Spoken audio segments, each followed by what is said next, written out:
গত বছর শীতে আমার মনের মতো করে সরষেকালি খাওয়াই হলো না, ভালো করে তৈরি করতে পারতাম না। তো এবছর ভেবেই নিয়েছি, শীত পড়তেই না দোকানে চলে গেছিলাম। দোকানে গিয়ে এই ননস্টিকের একটা তাওয়া কিনে নিয়ে এসেছি।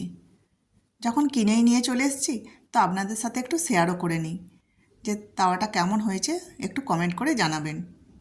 এই প্যাকেটটার মধ্যে এই তাওয়ার হ্যান্ডেল আছে, হ্যান্ডেলটা বার করে নেব।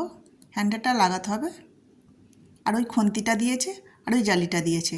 খুন্তিটা ঠিকঠাক আছে, জালিটা কাজের নেই। হ্যান্ডেলটা লাগালেই তাওয়াটা রেডি। এবার দোকানদার বলেছে যদি না সরিষাকালি হয় তাহলে ফেরত নেবে।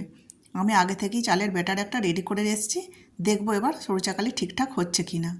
যদি ঠিকঠাক না হয় তাহলে তো আমি ফেরত দিয়ে আসবো, আর যদি ভালো হয় তাহলে আমি রেখে দেবো। অল্প করে তেল দিলাম আর চালের ব্যাটারটা চাড়িয়ে দিলাম। দেখি যদি ভালো হয় তো ভালো। প্রথমটা ভালো হলো না, কিন্তু দ্বিতীয়টা পারফেক্ট তৈরি হয়েছে।